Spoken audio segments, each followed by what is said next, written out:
almarhum Didi Kempot itu ini seorang Bambang Surono juga berkarya sendiri dengan saya tidak pernah menggantikan posisi Mas Didi Kempot. Halo, selamat malam Tribuners, apa kabar? On Cam Every Night malam ini bareng sama Nila ya. Aku cukup terharu malam hari ini karena aku berkesempatan untuk ngobrol bareng sama sosok yang belakangan sedang ramai di media sosial dan dikatakan mirip sekali dengan almarhum Didi Kempot. Nah, suaranya juga mirip, terus juga ini bisa jadi salah satu pengobat rindu Tribuners untuk teman-teman yang kangen dengan sosok almarhum Didi Kempot.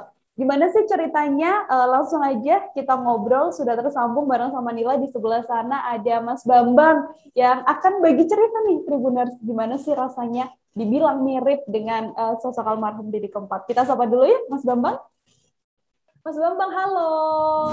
Assalamualaikum. Waalaikumsalam. Ya, baik-baik. Mas Bambang, apa kabar? Sehat ya, Mas? Ya, baik, sehat. Saya luar biasa.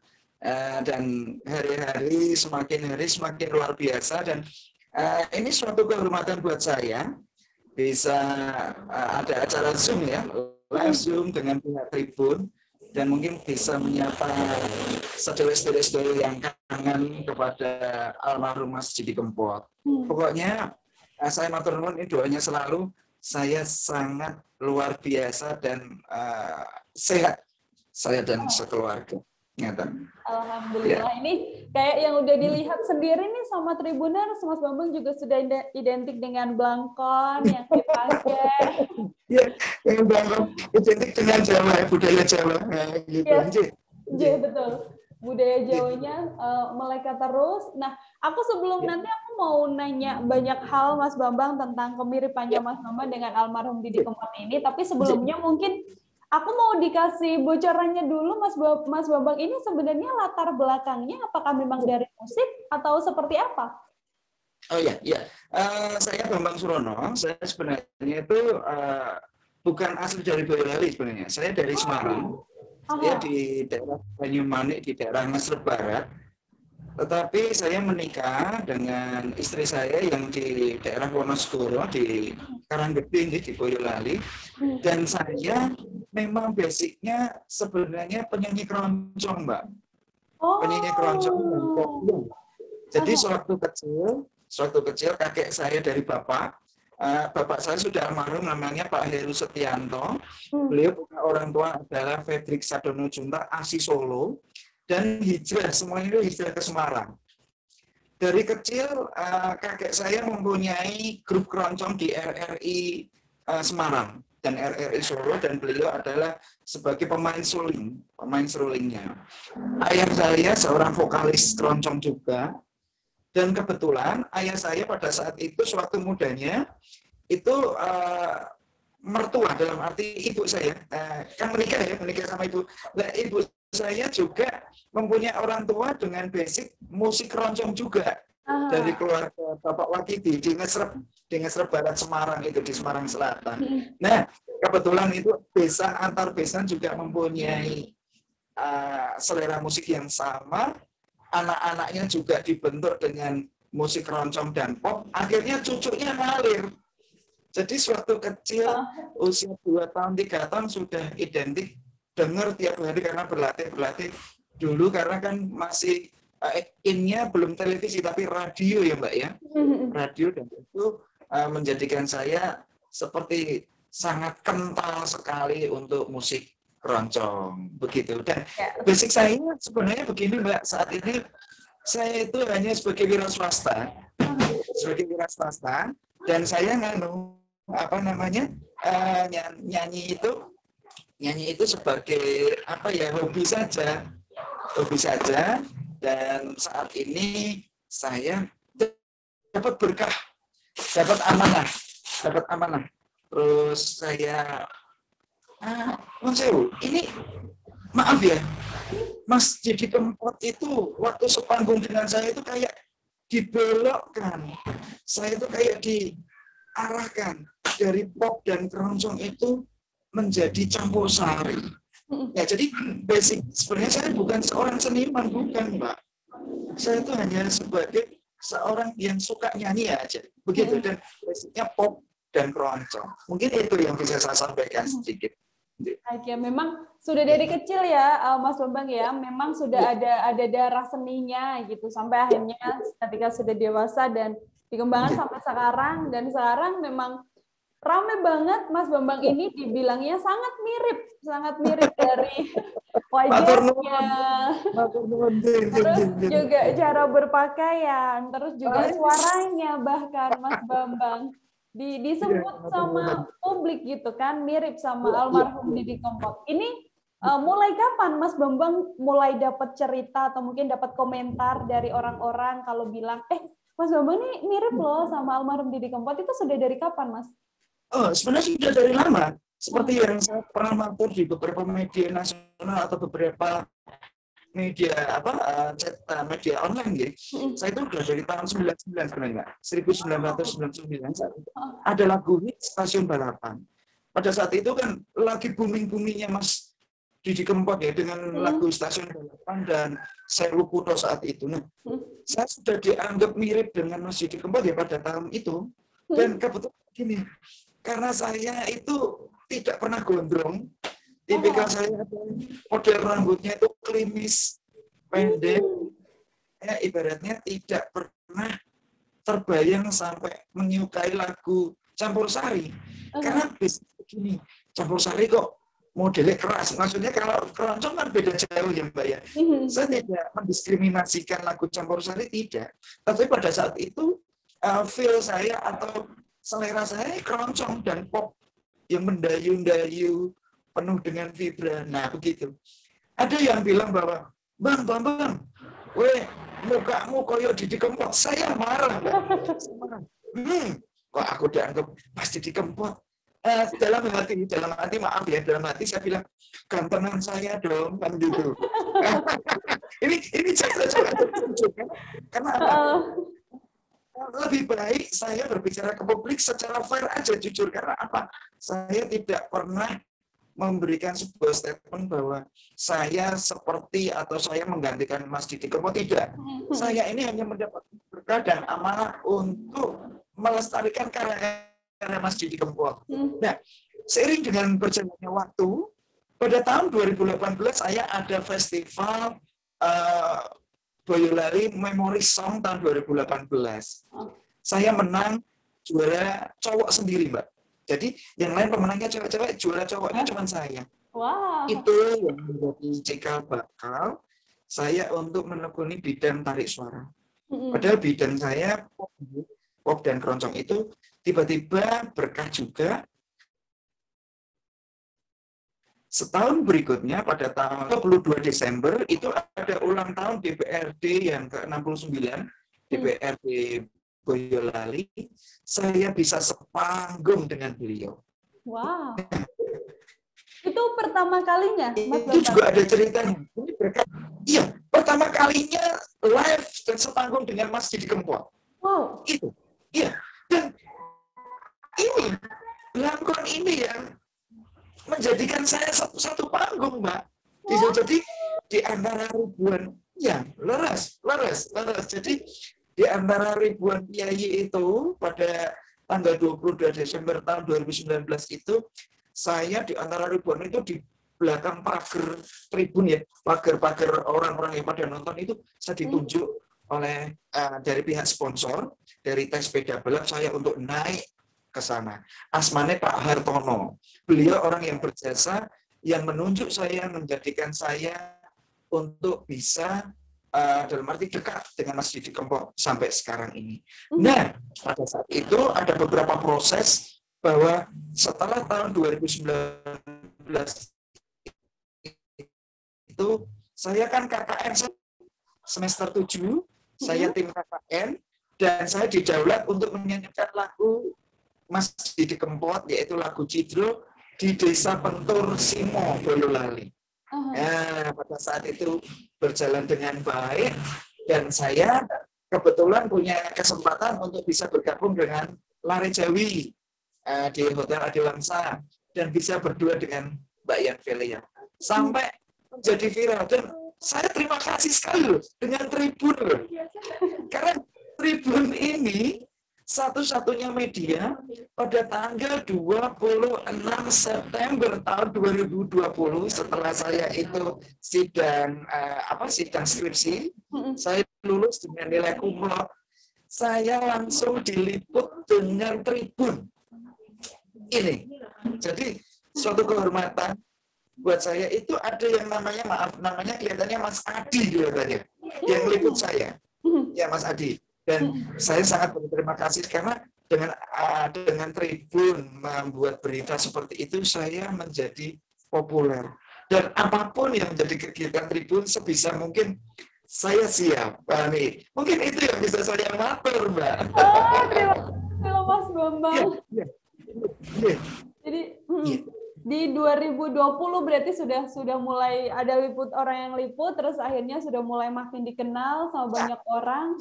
Itu berarti sudah mulai ketika di 2020 itu ketika bertemu dengan almarhum Didi Kempot itu sudah langsung merubah penampilan atau memang sebelumnya sudah mulai berbelangkon dan sebagainya sih, Mas Bambang?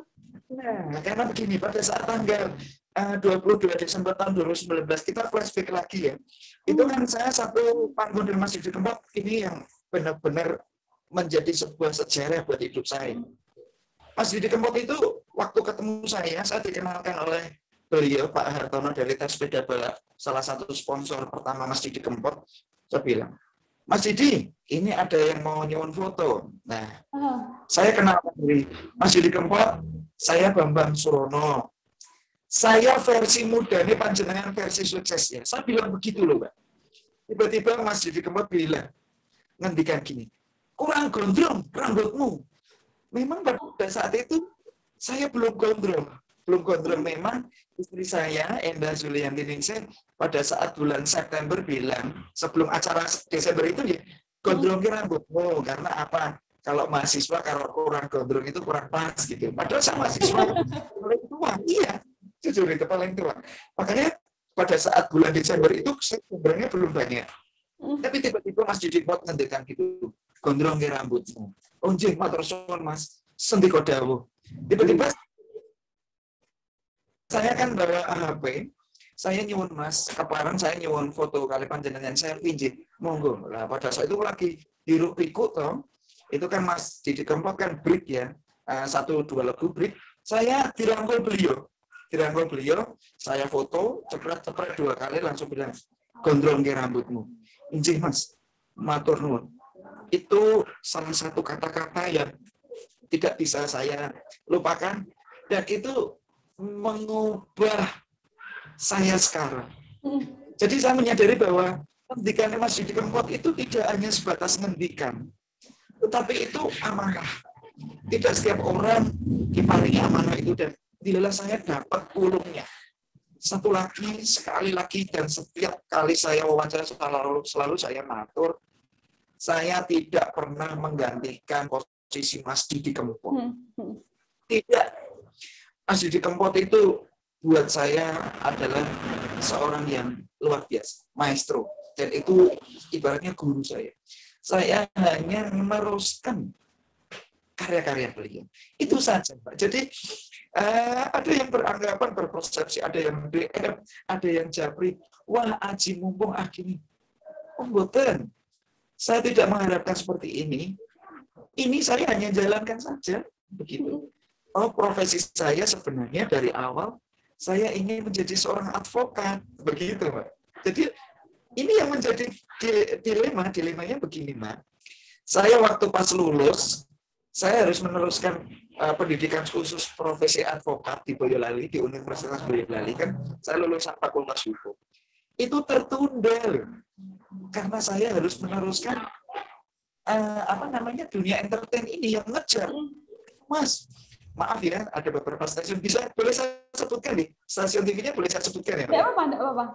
Ya, ada beberapa stasiun yang waktu itu bulan Februari tahun 2021 itu mengundang saya, itu stasiun Trans TV di acara Brownies bersama Ayu Ting Ting, bersama Ivan Gunawan dan Ruben Onsu, lalu dengan acara Pagi-Pagi Ambiar bersama Mbak Dewi Persik dan Nazar, dan itu berjalan Nah, pada saat kemarin tanggal 9 Agustus, saya juga diundang lagi di acara brownies bersama Mbak Yan Feria loh.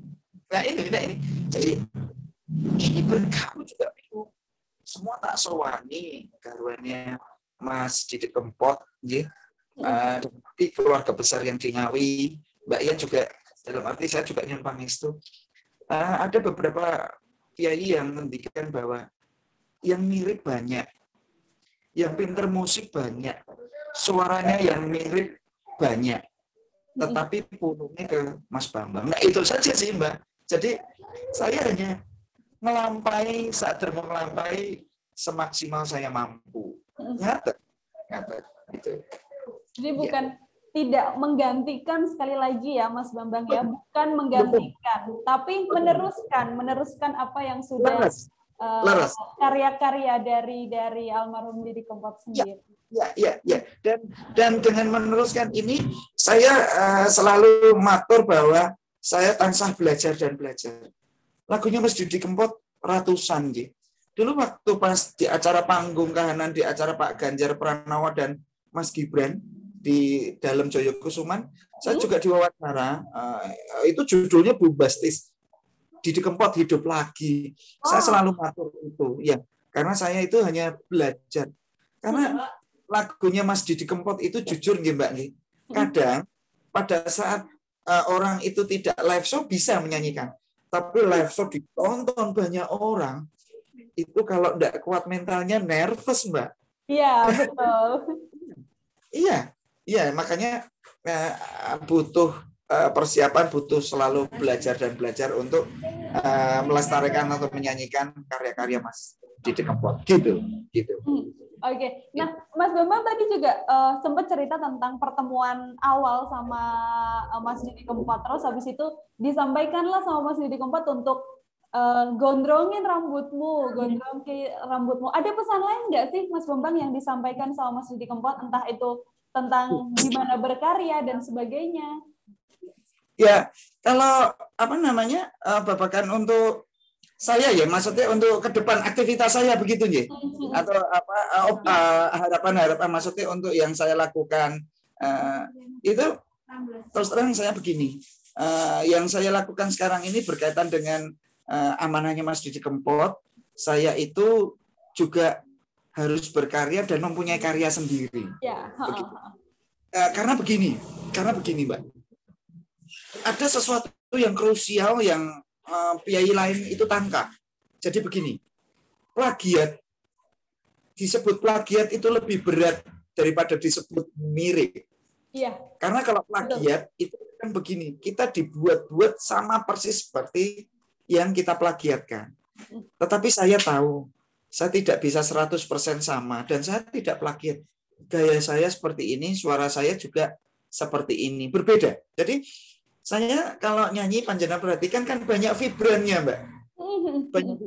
Banyak vibrannya. Dan itu memang salah satu ciri khas kalau penyanyi keroncong seperti itu. Walaupun saya bukan penyanyi keroncong yang sudah menjadi arti sempurna, belum, masih belajar juga. Nah, saya mempunyai karya sendiri memang diciptakan oleh penyanyi lain, oleh seniman lain dari daerah Jawa Timur, dari Ngawi, dan saya nyanyikan kebetulan kemarin 10 Kutho dan Jogo Ati, saya sudah buat single albumnya.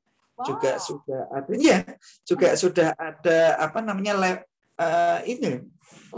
label yang menaungi dari SBR Pro, dan mungkin yang menyusul nanti ada Ngapuronen dan Wis Intuk Ganti, nanti saya buatkan klipnya, take vokalnya sudah. Itu sih Mbak yang saya lakukan. lewat lagu sendiri ini juga jadi salah satu bukti ya Mas Bambang ya, kalau tidak hanya menyanyikan lagu-lagu Mas Didi Kempot saja, tapi juga ini seorang Bambang Surono juga berkarya sendiri dengan karya-karya. Meskipun secara penampilan memang belangkonnya juga ya pasti sama ya, yang namanya belangkon dengan identitas pakai belangkon dan sebagainya. Ketika Mas Bambang banyak sekali dikomentarin, ini mirip baik itu suara, penampilan, mirip sama Mas Didi Kempot almarhum. Sempat merasa beban tidak sih Mas Bambang dengan kemiripan itu? Enggak, tidak. Saya tidak pernah merasa beban. Begini, saya sudah paham resiko apa yang orang nilai terhadap saya. Karena sebelumnya begini, ini gini Mbak, ini saya matur dulu. Kunci orang populer, mungkin kunci orang sukses yang lain, bukan saya. Saya mungkin masih populer. Kalau sekarang ini saya ini kan pernah matur, ada beberapa media bilang Bambang Surono tidak pasang tarif kalau nyanyi. Itu dari 1,5 tahun yang lalu. Emang sekarang ini saya dalam arti orang itu yang penting tahu saya dulu. Golek jeneng sik bukan jenang. Nah, saya tidak menjadikan beban, hal itu tidak menjadikan beban karena apa? Wong saya itu biasa dibully, Mbak. Saya biasa dibully. Ya, jadi dari kecil tuh saya biasa dibully karena sesuatu yang berbeda dalam diri saya. Karena arti ini, saya ceriwis, saya itu kritis, dan saya itu sering sering usul. Jadi kadang orang yang berbeda itu menjadikan seperti paku yang muncul dan itu harus dipukul. Nah ini, jadi saya enggak anggap itu, enggak anggap. Ya itu mungkin ada beberapa di lingkungan saya, di tempat saya kuliah, di tempat saya banyak yang membuli seperti itu, tapi saya anggap biasa karena dengan bulian dan fitnah itu menjadikan saya menjadi lebih diunggah ke derajatnya sama Tuhan. Nah itu tidak ada istilah terbebani, enggak sama sekali. Justru saya begini, kalau ada biaya yang DM seperti itu, 80% positif ya, yang 20% saya anggap itu beliaunya menjadikan kritik yang membangun untuk saya. Itu saja sih. Begitu. Jadi ada sebuah argumentasi kuat yang bisa saya sampaikan pada saat mereka mengkritik, entah itu dengan voicemail atau mereka dengan pesan suara atau dengan telepon, saya memberikan sebuah argumentasi bahwa saya ini hanya sebagai talent yang belajar. Saya tidak pernah menganggap sempurna. Nah, dengan cara begitu, mereka yang mengkritik langsung candle karena tidak ada yang sempurna. Nah, ini yang saya sampaikan ke panjenengan, Pak. Ini fair saja gitu. Komentarnya kalau boleh diceritain Mas Bambang, ada nggak yang sampai ngisi pesan atau nge-notes tapi dengan kata-kata yang itu nggak sopan dan sampai bikin Mas Bambang kok sebegininya ada orang mengomentari gitu? Ada nggak komentar apa misalnya? Kalau komentar yang paling pedes banget sih enggak ya. Rata-rata komentar yang paling pedes itu pada saat mungkin ada media lain mungkin di kolom IG ada yang komen, mungkin bilang ini Didi Kempit, ini Doraemon, ini Jiplak, ini Niru. Terus berkaitan dengan kemarin saya viral itu kan ada ulang tahun, saya mendatangi ulang tahun di suatu hotel, anak 2 tahun ya, namanya Bilqis. Saya datang ke sana kan viral lagi lewat TikTok dan itu ada yang komen bahwa PPKM kok berani ngadakan acara. Nah, ini kalau yang sampai dalam itu enggak ada sih. Cuman satu yang mungkin WA nomornya tidak teridentifikasi dan itu memang saya kenal orangnya. Dia bilang bahwa bro, jadi Didi Kempot itu berat bro, gitu. Berat. Kamu harus mengasah dirimu, tidak hanya mengandalkan kamu sekarang saja. Nah, saat itu saya makdek, Mbak. Saya makdek. Deknya begini. Yang mau jadi Didi Kempot, yang mau menjadi Mas Didi Kempot itu siapa?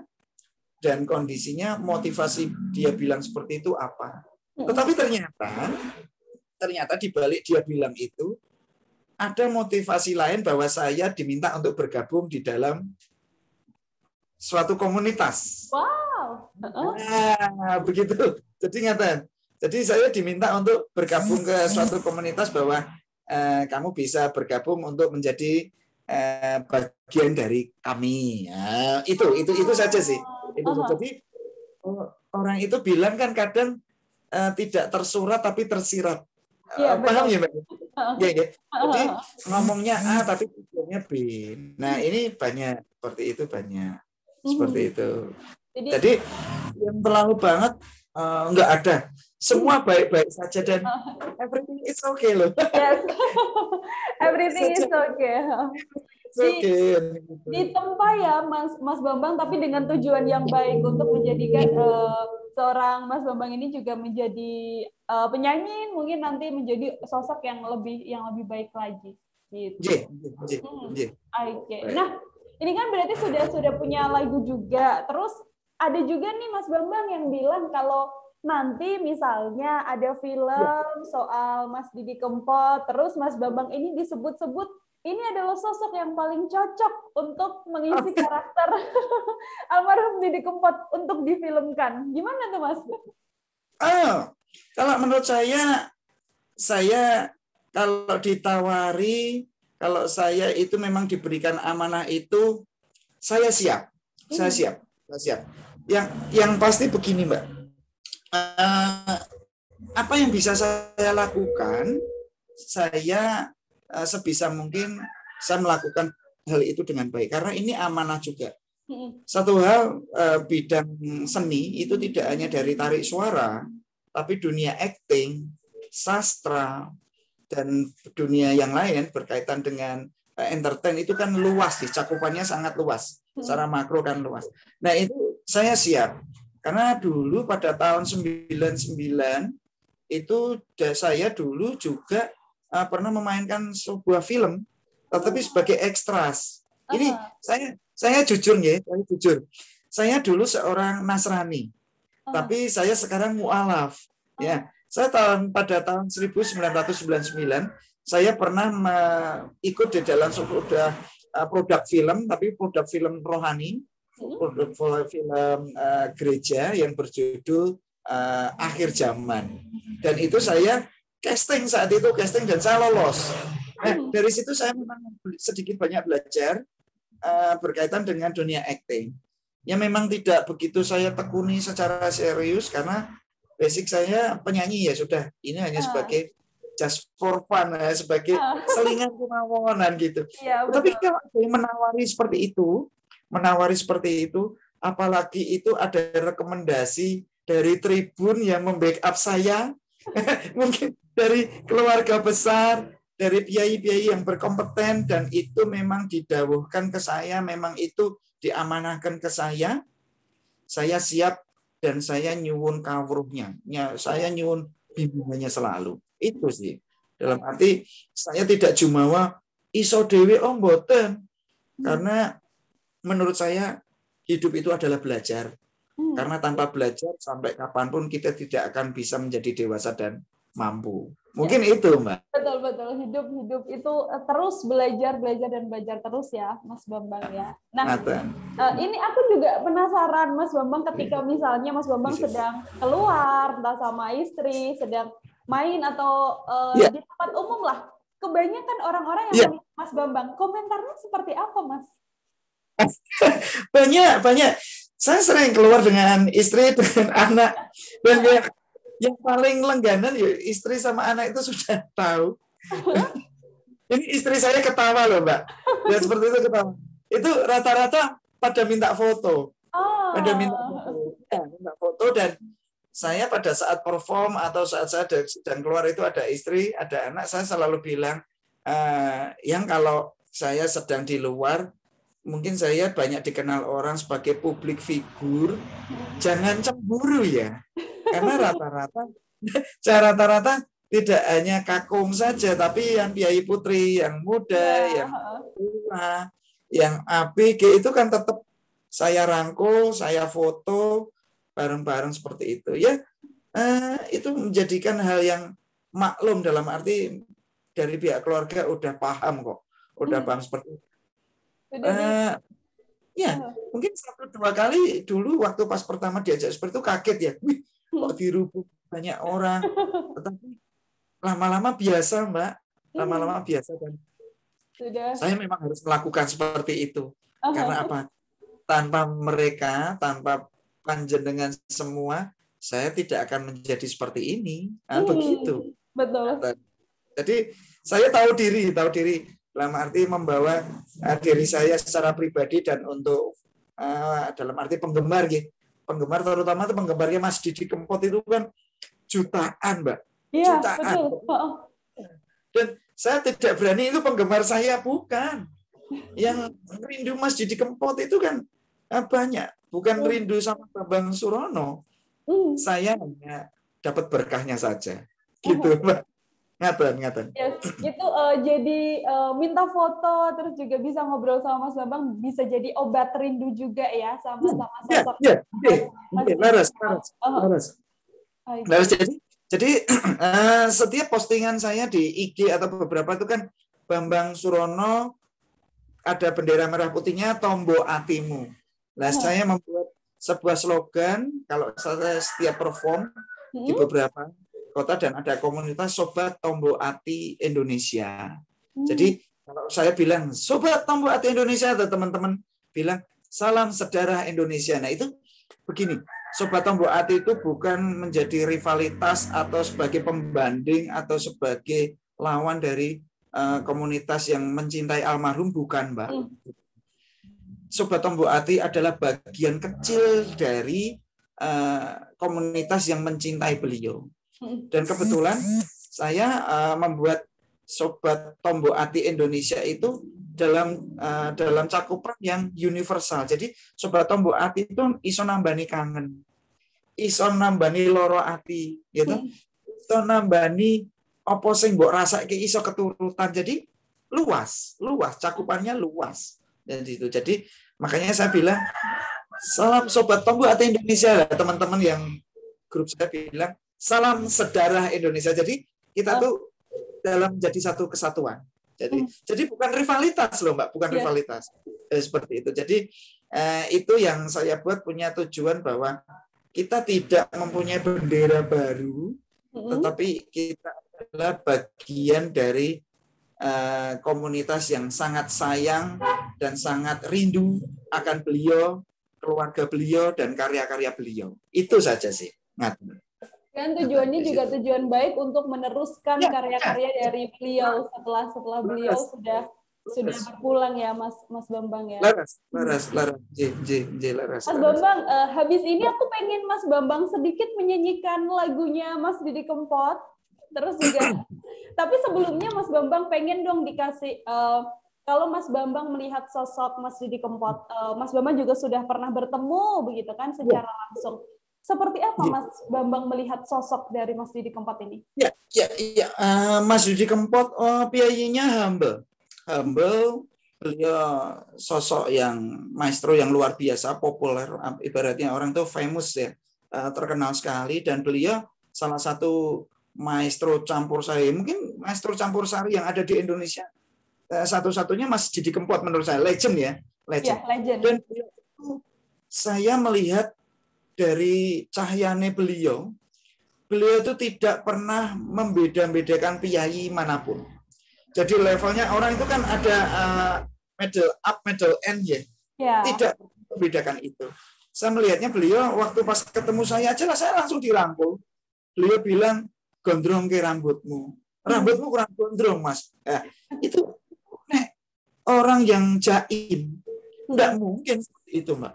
Ya saya tidak diskriminasi artis yang lain yang kira-kira jaga jarak dengan fans, ya tidak. Tetapi ya itu menurut saya Mas Didi Kempot adalah orang yang luar biasa, menjadi panutan dan tidak sombong. Itu yang bisa saya sampaikan. Dan satu lagi, Mas Didi Kempot itu juga banyak ngemong orang loh. Ngomong dan ngemong orang. Karena setiap perbuatan baik tidak harus dibalas dengan baik. Banyak kan yang dibantu oleh Mas Didi Kempot, ternyata keluar dari jalurnya. Ternyata ibaratnya air susu dibalas dengan air tuba. Banyak. Dan lembah manah, murah senyum. Begitu. Saya tidak ngecap, tidak bicara hanya meninggikan Mas Didi Kempot. Saya tahu orang itu seperti gajah. Tidak ada gading yang tak retak. Pasti ada salahnya. Tetapi menurut cara pandang saya, orang yang mau berkorban untuk orang lain dan itu tidak dibalas dengan kebaikan, itu lebih dimuliakan di mata Allah. Menurut saya. Menurut saya Mas Didi Kempot ya seperti itu piyayi ini. Dan satu lagi yang harus saya teladani adalah lembah manahnya itu tidak berubah. Karena semakin tinggi tiupannya sebagian itu ya semakin tetap lebih bisa tenang. lebih bisa ibaratnya biaya tidak keblinger. Itu sih. Menurut saya Masjid di Kempot. Luar biasa. Swarga luar pokoknya Masjid di Kempot. Ya, betul. Oke. Nah, Mas Bambang sebagai obat kangen juga nih buat yang nonton gitu kan. Lagu favoritnya Mas Didi Kempot, mau dong dinyanyiin sedikit bagian refnya mungkin biar bisa mengobati rindu juga untuk orang-orang yang kangen dengan Mas Didi Kempot. Iya. Tak kasih nyanyi referennya Banyu Langit ya. Ya, boleh. Oke. Janjine lungone ra nganti suwe-suwe pamit esuk lungone ra nganti sore janjine lunga ra nganti semene suwene nganti kapan tak enteni satekane. Gitu aja ya. Terharu.